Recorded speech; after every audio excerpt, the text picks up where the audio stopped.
Karine, bonjour, bienvenue à cette vidéo de présentation de ton nouveau programme que tu proposes autour du langage subtil du ressenti. Peut-être avant de rentrer dans dans l'explication de ce titre qui peut paraître un peu obscur, euh, peut-être que tu peux juste te présenter rapidement avant, nous dire voilà, un peu quel est ton profil, enfin ton histoire d'instructrice. Hmm. Bonjour Ilanit. Euh, euh, J'aime bien rappeler en fait que je suis cette bonne élève qui a suivi un chemin tout tracé, comme beaucoup d'auditeurs se reconnaîtront, qui se posait pas trop de questions, qui a suivi, j'ai fait une carrière dans le retail, dirigeante de filiales à l'étranger. J'ai vécu en Espagne pendant 30 ans, où je me suis formée au MBSR. Et le MBSR est entré dans ma vie à un moment où le corps m'avait envoyé quelques signaux. Et voilà, les circonstances, les synchronicités euh, ont fait que j'ai rencontré ce programme et que je me suis dit que si ça ne m'amenait à rien, ça ne pouvait pas me faire de mal. Et puis finalement, ça a été une grande révélation.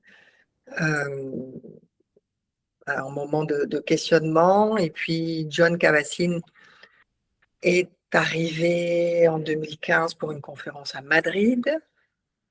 Euh, et puis voilà, j'ai eu cette envie d'approfondir les enseignements du MBSR, le sentiment que la pleine conscience pouvait m'apporter beaucoup plus. Et je me suis formée à, à Madrid, à Niracara, qui est l'équivalent de l'ADM espagnol, l'Association pour le développement de la mindfulness qui est connue en France. Et voilà, et puis la vie m'a ramenée il y a 2, 3 ans un petit peu plus vers la France. Et puis j'ai découvert WeSit, on s'est parlé, et l'envie de m'intégrer dans une communauté française avant d'intégrer la FEM. Et voilà, et donc aujourd'hui, le plaisir de partager les pauses le mardi matin avec WeSit. Et ma vie est entre le sud de la France et l'Espagne. Et j'enseigne le MBSR en espagnol et en français. Merci beaucoup, Karine, à la fois d'avoir répondu à ma question et pour ta présence voilà, dans la communauté d'instructeurs WeSit. Aujourd'hui, l'idée est vraiment de présenter ce programme autour du langage du ressenti, un programme que tu proposes à la rentrée, et puis il y en aura certainement d'autres ensuite. Euh, Quand on a préparé l'interview, tu me disais comment, quand toi tu avais suivi le MBSR, tu avais un peu comme une frustration à la fin et l'envie d'aller un peu plus loin. Et là, c'est justement un programme d'approfondissement, si j'ai bien compris. C'est-à-dire c'est quelque chose que tu proposes aux gens qui ont déjà suivi un cycle ou qui ont déjà une expérience installée. Alors, d'ailleurs, ça peut être une première question. Est-ce qu'il faut avoir suivi forcément un MBSR avant ou, ou juste enfin, avoir déjà une expérience de la méditation? Et voilà, et la question subsidiaire, enfin, c'est aussi, qu'est-ce qui fait que tu proposes ce cycle d'approfondissement, justement? Alors, pour la première question, un oui clair d'avoir suivi un MBSR, mais pas seulement un MBSR, ça peut être notre programme où il y a cet entraînement progressif et assez intensif à la pratique de la pleine conscience, avec une attention assez stabilisée, même si notre attention peut être agitée, au moins en avoir conscience. Et puis, pour les personnes qui ont une pratique de méditation, euh, voilà, qui ont cet état de conscience, en fait, intérieur qui a pu s'installer. Et en fait, personnellement, lorsque j'ai terminé le MBSR, comme je te le disais, j'avais, même si j'avais été assez assidue dans mes pratiques, la sensation d'avoir peut-être été à, je ne sais même pas dire en pourcentage aujourd'hui, 5-10% du programme et peut-être même moins. J'aurais même envie de dire 1% du potentiel du programme aujourd'hui. Et c'est vrai que j'ai des participants qui, lorsqu'on terminait le MBSR, me disent, mais j'ai vraiment la sensation d'être passé à côté, qu'il y a tellement de choses à découvrir. Et en fait, oui, il y a tellement de choses à découvrir puisqu'on est dans l'exploration de notre expérience humaine. Donc voilà, donc ça c'est l'intention de proposer quelque chose aux personnes qui ont cette curiosité, cette appétence. Et puis moi, j'avais un réel enthousiasme quand j'ai terminé le MBSR à continuer cette introspection, cette exploration.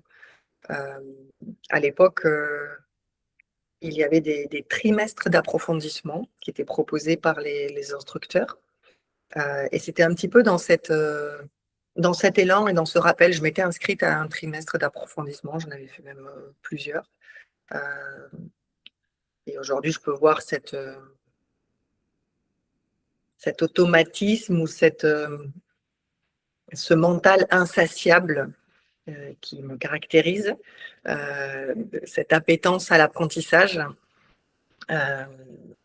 mais aussi sentir qu'il y avait d'autres choses à explorer pour justement continuer ce chemin de connaissance et de bien-être.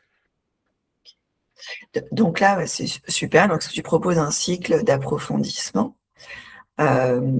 Donc, tu as intitulé Explorer le langage subtil du ressenti.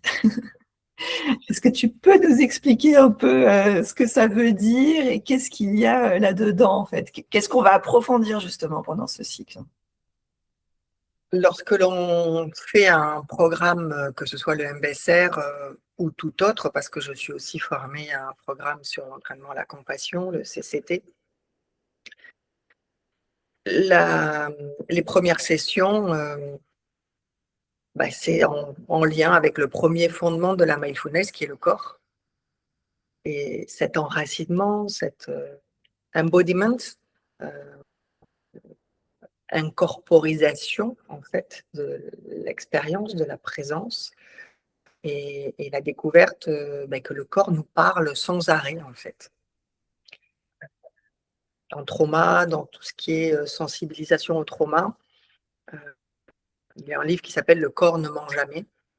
Où on se rend compte en fait au fur et à mesure de l'exploration que nos pensées, tout ce qui nous traverse sont construites par rapport à nos émotions et que c'est vraiment le ressenti en fait qui va nous donner une information juste. Donc ce ressenti va nous donner une porte vers le discernement, vers l'intuition, vers la connaissance de nos limites, qu'elles soient physiques ou psychologiques. J'ai accompagné, je me rappelle d'un marathonien qui voulait continuer à courir des marathons et qui s'était rapproché de la pleine conscience parce qu'il avait été forfait et était dans une situation assez limite au niveau de sa fatigue corporelle. Et donc, la pleine conscience nous permet d'explorer nos limites. Et c'est le ressenti, en fait, qui va nous donner des informations. Quand je terminais le MBSR, j'avais compris cette porte de connaissance qui est ce champ somatique, ces sensations. Et j'avais vraiment cette intuition qu'il y avait plein de choses à explorer. Et c'est ce que j'ai fait au travers d'autres programmes. Je parlais de la compassion, j'ai parlé. Et puis après, les retraites que j'ai pu faire depuis une quinzaine d'années, chaque année, avec différents instructeurs. Et puis, j'ai fait une retraite avec Anna Laio, qui m'a donné une sorte de cartographie par rapport à ce ressenti, par rapport à cette accessibilité. Et aujourd'hui, j'ai envie de partager ces enseignements. Et c'est pour ça que j'ai appelé ce programme Explorer le langage subtil du ressenti, parce que il y a vraiment cette finesse et cette compréhension du corps et des messages que le corps nous murmure sans arrêt.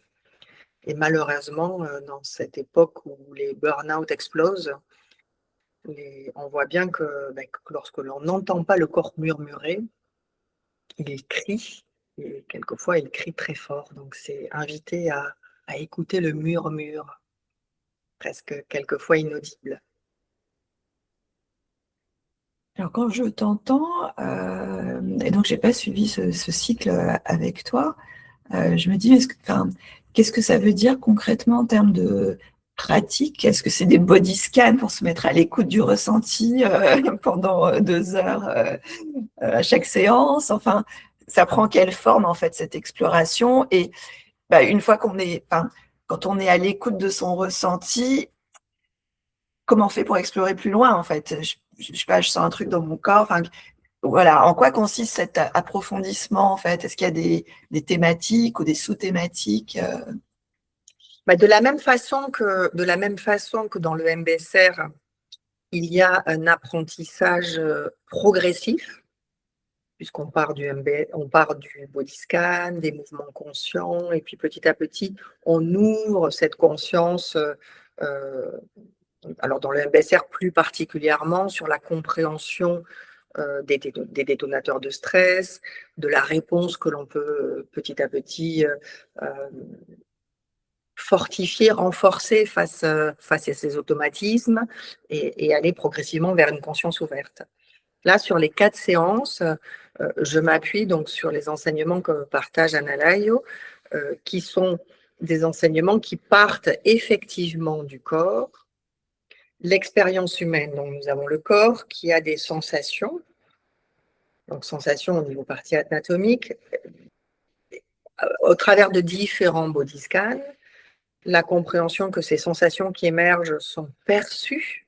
Donc, c'est au niveau du mental qui va percevoir, qui reconnaît donc les différentes portes sensorielles. Et puis ce mental, il y a des constructions mentales qui se font et la compréhension des phénomènes de ces constructions mentales. Donc il y a quelque chose effectivement de progressif, presque dans ce parallèle, où plus précisément le MBSR extrait le body scan et va faire une exploration précise du détonateur du stress, de la compréhension de la physiologie du stress pour trouver des réponses adaptées. Là, la progression repart du corps, repart de body scans qui sont différents, donc avec des méditations différentes, et puis des concepts qui vont permettre de comprendre en fait ce que dans les traditions, dans la psychologie contemplative, on peut parler des 5 agrégats, qui est effectivement ce corps, j'ai parlé des sensations, de la perception de la sensation, le mental et la compréhension des phénomènes, en comprenant quels sont les obstacles qui peuvent nous donner de l'agitation, qui peuvent nous donner des émotions fortes, et quelles sont la façon de contourner en fait ces obstacles mentaux. Donc, dans les obstacles mentaux, il peut y avoir l'agitation, la colère, le doute, la somnolence. Donc, des obstacles que l'on peut sentir dans nos pratiques. Et donc, le fait d'arriver progressivement avec cette cartographie que nous présente Analayo, il y a comme des nouvelles portes d'entrée face aux obstacles de nos moments de méditation où l'ennui peut arriver, la monotonie, et puis le mental nous joue aussi des tours parce que lorsque l'on est en pratiquant même assidu, il y a un moment donné, et je m'en suis rendu compte dans ma pratique personnelle pendant ces moments de retraite ou dans les moments où j'avais des nouveaux enseignements, notre mental, il a une façon de nous amener à faire croire que nous sommes en présence, alors que des fois, nous nous habituons même à nos propres automatismes et nous ne les voyons plus. Donc, c'est aussi une reperception de l'expérience pour aller vers cet objectif qui est plus de discernement, plus de compréhension de nos phénomènes mentaux, de nos émotions. Plus on va déceler de manière subtile et prématurée ces émotions, comme le dit Christophe André, il est plus facile d'être face à de l'irritation qu'à gérer une grande colère. Si je comprends bien, en fait, toutes ces pratiques-là, l'écoute du corps et la façon de décortiquer quelque part le cheminement du mental et depuis la sensation jusqu'à tous nos schémas et les obstacles, etc. Il y a comme une double application à la fois à l'exercice même de la méditation et comment je peux aller plus loin là-dedans, et évidemment par rayonnement ou reflet dans notre vie, en fait. Enfin, parce que ce qu'on observe sur le coussin, on va l'observer dans la vie. Je suis, enfin, c'est bien ça. Complètement, c'est tout à fait ça. C'est-à-dire que cette envie de partager ces enseignements que j'ai reçus, c'est effectivement pour les personnes qui ont installé une pratique de méditation et qui sentent à un moment donné une routine s'installer ou un manque d'élan par ennui, par monotonie, ou même par difficulté, par agitation, parce qu'il y a des émotions fortes et qu'à un moment donné, il y a quelque chose où ils ne trouvent pas de solution. Ces enseignements nous amènent une certaine créativité par rapport à notre propre pratique pour déceler les moments où on décroche quelque part. Et du coup, également, une créativité que l'on peut amener hors du coussin. Moi, je le dis lors des pauses WeSit et dans chaque MBSR que je peux guider. L'avantage de cette pratique, c'est qu'on n'attend plus. Il n'y a plus de moment d'attente. On peut se l'amener partout, dans le métro, dans la salle d'attente d'un médecin, dans la queue du supermarché. Voilà. Et il y a des moments où quand on sent ce qu'on appelle un obstacle, qui peut être une émotion particulière, il y a comme des antidotes, en fait. Chaque façon d'appréhender le body scan, chaque porte d'entrée est comme un antidote, en fait. Et donc, du coup, il y a quelque chose pour moi de très ludique, de très créatif, parce que ça nous donne des portes d'entrée différentes.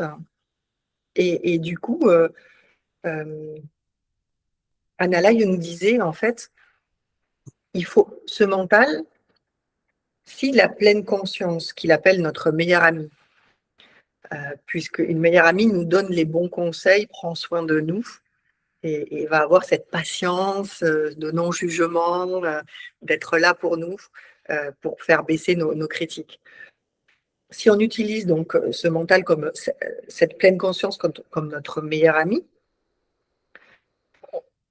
on va intéresser notre mental à bon escient au lieu de le laisser dériver sur des pensées, sur de la rumination. Je me rappelle d'un petit podcast de Christophe André qui expliquait la différence entre rumination et pensée.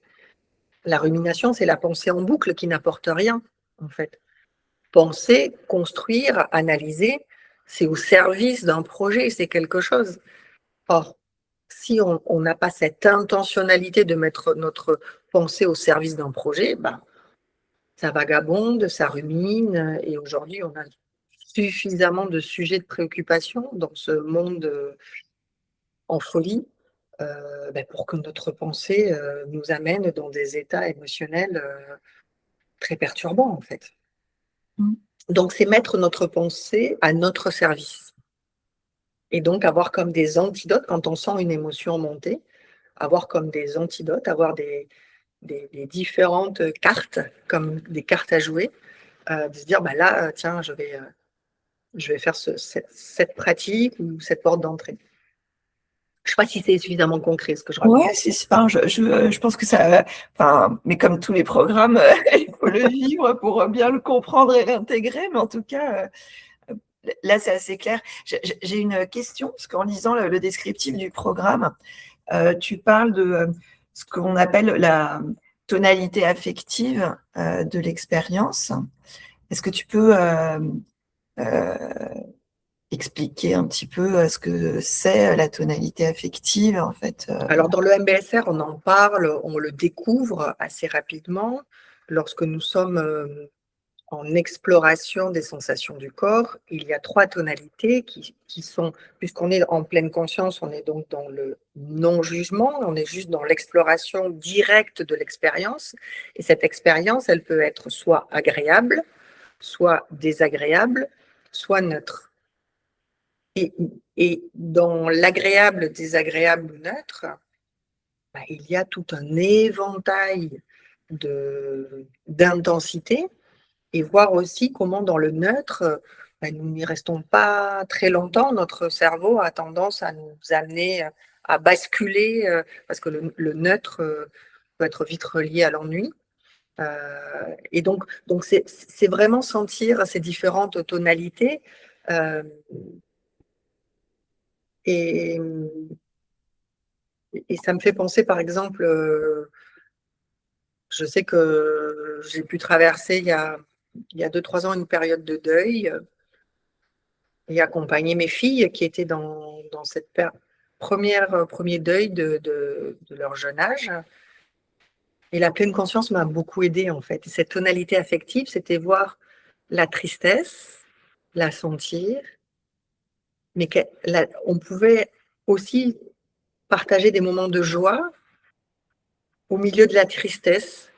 Et donc, plus on était dans cette compréhension et dans cette reconnaissance de nos tonalités, il y avait quelque chose qui permettait de traverser de manière beaucoup plus douce les défis que nous apporte la vie. Et il y a des moments, même dans une période de tristesse intense, qui peut être cette tonalité affective désagréable, de poitrine serrée, de cœur qui est vraiment serré. Il y a des moments de fraternité, de partage, de joie, et de pouvoir les vivre en pleine conscience, de les sentir, de les intégrer. Ça adoucit en fait ces épreuves. Tu vois, ma question d'après, c'était qu'est-ce que ce programme peut apporter à la vie des gens? En fait, tu viens d'y répondre. Oui, parce que ça m'est venu en fait cette notion Ouais, de subtilité, tu vois, de présence en fait. c'est ça, c'est vraiment ce que tu... Et là, maintenant, je comprends mieux, c'est ce que tu appelles le langage subtil du ressenti. Euh, et si je paraphrase un peu ce que tu dis, euh, pour être sûr d'avoir bien compris, plus finalement on développe et on exerce cette capacité à ressentir le panel de tonalité du ressenti, plus finalement on a en même temps comme un cadeau euh, des leviers, des ressources, une boîte à outils, je ne sais pas comment l'appeler, pour à la fois traverser des moments difficiles, répondre aux émotions qui pourraient voilà, nous encombrer, aux ruminations, enfin voilà, tout ce qui se passe dans nos vies intérieures, euh, pour les traverser ou pour exercer le mental à bon escient, comme tu le disais tout à l'heure. Enfin, moi, après, j'imagine plein d'avantages possibles. Et toujours en passant par finalement cette connaissance plus fine de nos ressentis et des mécanismes qui sont générés derrière, en fait. C'est ça. Est-ce que c'est En ça? fait, c'est vraiment cette douceur. Voilà, et j'en parle pas juste parce que je sais que c'est une notion qui t'est chère. J'en parle parce que c'est vraiment cette expérience. Je parlais de ce moment de deuil personnel où la pleine conscience a été extrêmement utile pour ne pas me noyer et soutenir aussi les personnes à ne pas être noyées dans cette acidité de l'émotion intense. Mais je pense aussi à des personnes que j'ai accompagnées avec des fibromyalgies ou lorsqu'il y a des douleurs chroniques. On découvre, on comprend avec le MBSR combien la douleur physique peut être intensifiée par des pensées et des émotions. Et donc, c'est trouver cet espace de soulagement au milieu donc, de ces douleurs chroniques. Et donc, de pouvoir absorber la douceur d'un moment de joie, d'un moment de réconfort, va aussi adoucir l'intensité et la tonalité de nos pensées, en fait. Et dans ce programme, j'ai pu faire l'expérience et découvrir que je mettais la pensée à part du corps. J'avais encore cette dichotomie entre le champ somatique et la pensée. Or, dans ce programme, vers la session 3-4, on va aussi explorer la tonalité de nos pensées. Il y a des pensées agréables et des pensées désagréables. Il y a quelque chose, et ça se traduit directement dans le corps, en fait. Donc il y a ça aussi dans la prolongation, et c'est pour ça aussi que pour moi, c'est important que la personne ait fait un MBSR ou quelque chose d'assimilé. Et si la personne n'a pas suivi un programme, j'aurai de toute façon un entretien individuel pour connaître vraiment la nature de sa pratique personnelle. Parce que pour en bénéficier, pour goûter aux fruits de ces enseignements, voilà, il y a quand même cette installation au préalable de cette attention pleine, stabilisée. Une question assez pratique, ce que tu citais à séance 3 et 4, il y a 4 séances, c'est ça, de 2 heures. Ouais. Donc 4 semaines, en fait. C'est un module pour moi, en réalité. Alors, j'ai déjà fait une session au mois de juin. Et parmi les participants, certains m'ont dit « Ah, mais pourquoi tu ferais pas en 6 sessions ?» Parce que comme le MBSR et comme tous les programmes, c'est infini, donc il y a de la densité. Ou alors, ça serait bien que tu fasses un deuxième 4 semaines. Alors pour l'instant, je vais rester sur 4 semaines parce que je trouve que voilà, il y a quelque chose qui se ficelle bien sur les 4 sessions. Et je trouve aussi que par rapport à des personnes qui ont déjà suivi un programme long, il y a suffisamment de matière à pouvoir aller découvrir ces antidotes et les pratiquer. Mais c'est vrai que voilà, il y a matière à faire peut-être partie 1 et partie 2. Karine, c'est super clair. Est-ce qu'il y a quelque chose que tu as envie de rajouter ou qu'on n'aurait pas dit sur le programme? J'invite surtout les personnes qui auraient de la curiosité à te contacter, à prendre un moment pour échanger avec moi. Il y a un ouvrage qui s'appelle Méditation Satipatthana, guide pratique, qui existe, qui a été traduit dans tous les pays, si ça peut intéresser. Et puis surtout, échanger directement. J'ai un réel plaisir à partager ces enseignements parce que je les trouve transformateurs, je les trouve extrêmement utiles. Il y a un côté presque ludique à se dire que finalement, notre esprit est une boîte à mystères et qu'il y a des antidotes possibles. Et l'invitation de Nalai, c'est dédramatiser cette notion de parler de choses sérieuses sans se prendre au sérieux. Et je pense qu'on en a bien besoin en ce moment. Merci donc beaucoup. Voilà, donc je suis invitée à la curiosité. C'est ce qui nous sauve. Merci. Donc, rendez-vous à tous les curieux pour le prochain programme. Merci beaucoup, Ilanit, en tout cas, Merci à toi. de me permettre de le présenter. Avec plaisir, Karine. À bientôt.